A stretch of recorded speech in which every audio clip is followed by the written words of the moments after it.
agri-food value chains in Asia. Specifically, we're going to look at rice. Okay, it's a little bit a presentation of research work that we have done there over the years.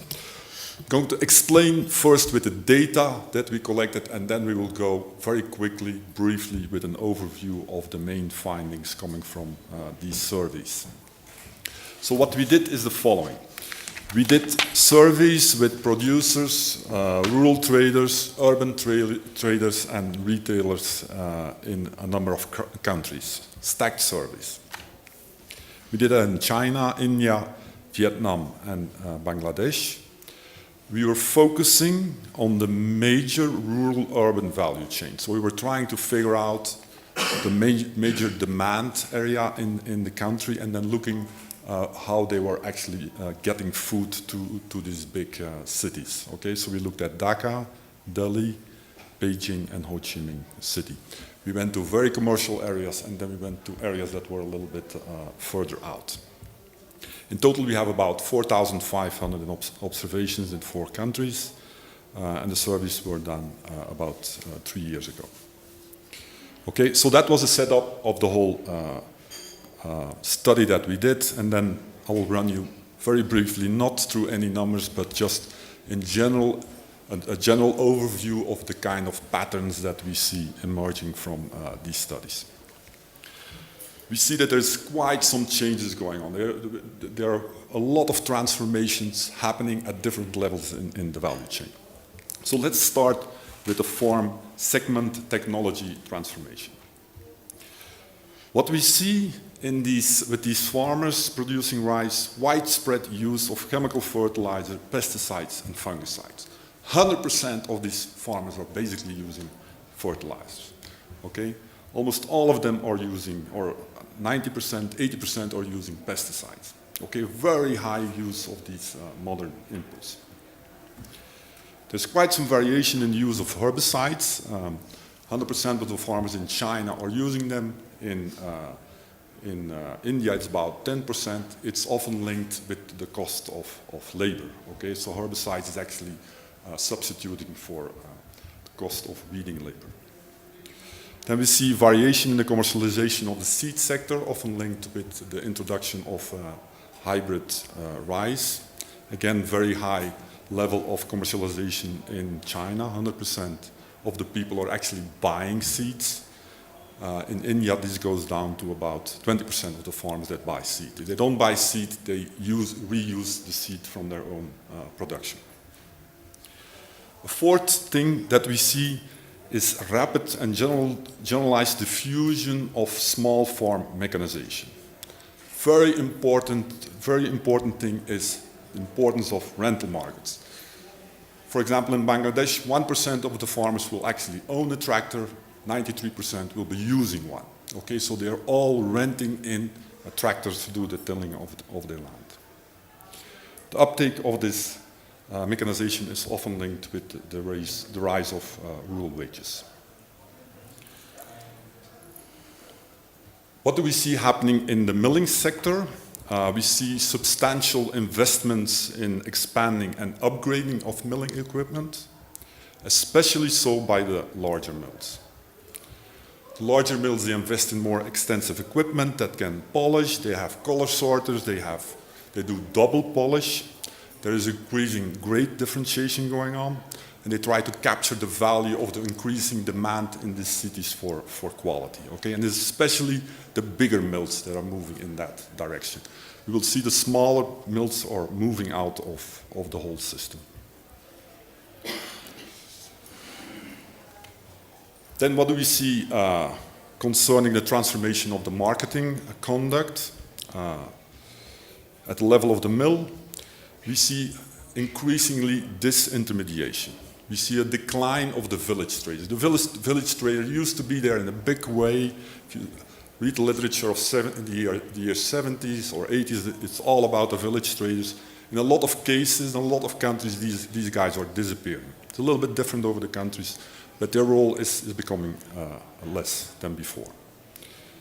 The supermarkets, they start procuring directly from the mills. We see emerging vertical integration between the large mills and the large wholesalers, they start linking very closely together, where you have mills having exclusive wholesalers that work with them.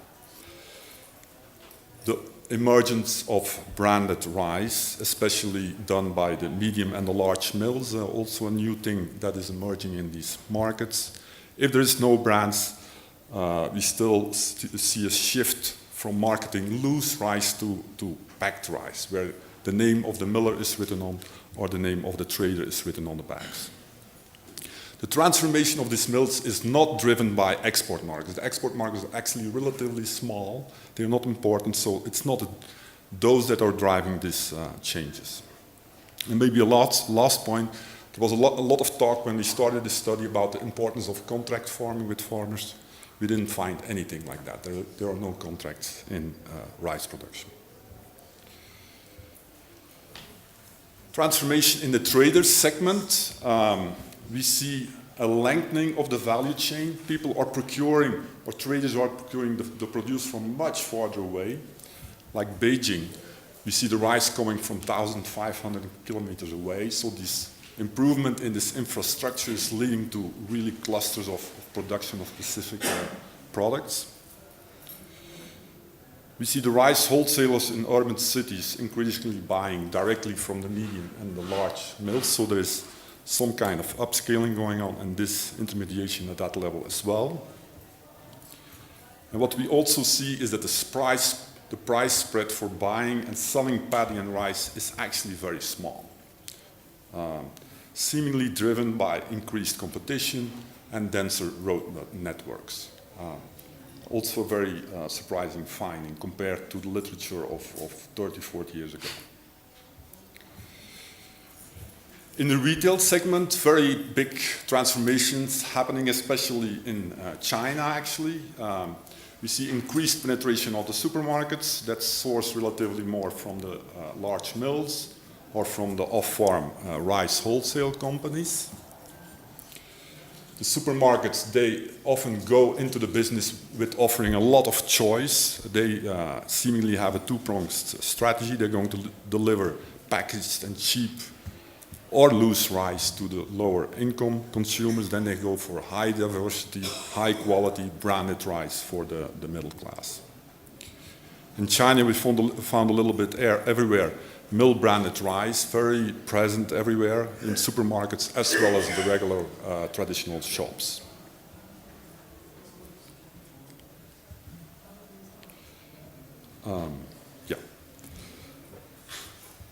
Another thing that was surprising to us, and that was in contradiction with what most people were believing in these countries, is the increasing disappearance of the tight output credit markets. Okay, there's a whole literature about these interlinked transactions. They are basically not there anymore. They have disappeared. Okay? The share of the paddy farmers that getting advances from traders is very small in all these samples. 0% in China, it goes to 10% in Vietnam. So it's not there anymore. Advances from clients to mills and from traders to retailers is much more common, but still a minority.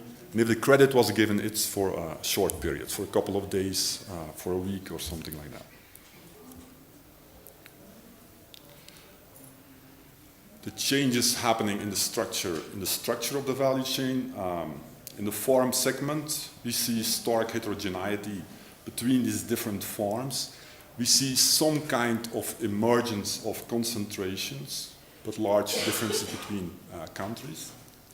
We see rapid development of land rental markets. Like for example, in India you have a land ceiling in the areas that we work. You cannot have more than a specific area, but people started using this land rental market to really expand their farm size.